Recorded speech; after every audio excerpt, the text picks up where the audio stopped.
আসসালামু আলাইকুম। সকল শাখার ম্যানেজার, সহকারী ম্যানেজারের উদ্দেশ্যে বলছি। তো আপনাদের কালকে বলা হয়েছিল যে ফোনের ফটোর যেগুলো যেগুলো জিমেইলে ব্যাকআপ হিসেবে থাকে, তো এটা তো অফ করে দিয়েছেন ফোন থেকে। তো ব্যাকআপে বা জিমেইলে পিসিতে যেটা, ওটাতে আপনাদের অনেকেরই অনেক ব্রাঞ্চেরই দেখা যাচ্ছে, ছবিগুলো আছে বা এইগুলো দেখা যাচ্ছে। তো এটা কিভাবে ডিলিট করবেন এটা দেখানোর জন্য প্রথমে আপনারা গুগলে যাবেন। গুগল থেকে ইসে যাবেন, ফটোতে যাবেন।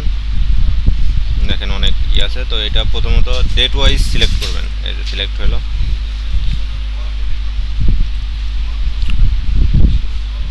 এটা সিলেক্ট করবেন। আপনি অনেক সিলেক্ট করতে পারবেন, সমস্যা নাই। তো এখান থেকে ডিলিট, মুভ টু ট্রাশ, দেন এইখান থেকে যাবেন হলো ট্রাশে যাবেন। ট্রাশ থেকে এমটি ট্রাশ, এটা পার্মানেন্টলি ডিলিট হয়ে গেল। ধন্যবাদ সবাইকে, আসসালামু আলাইকুম।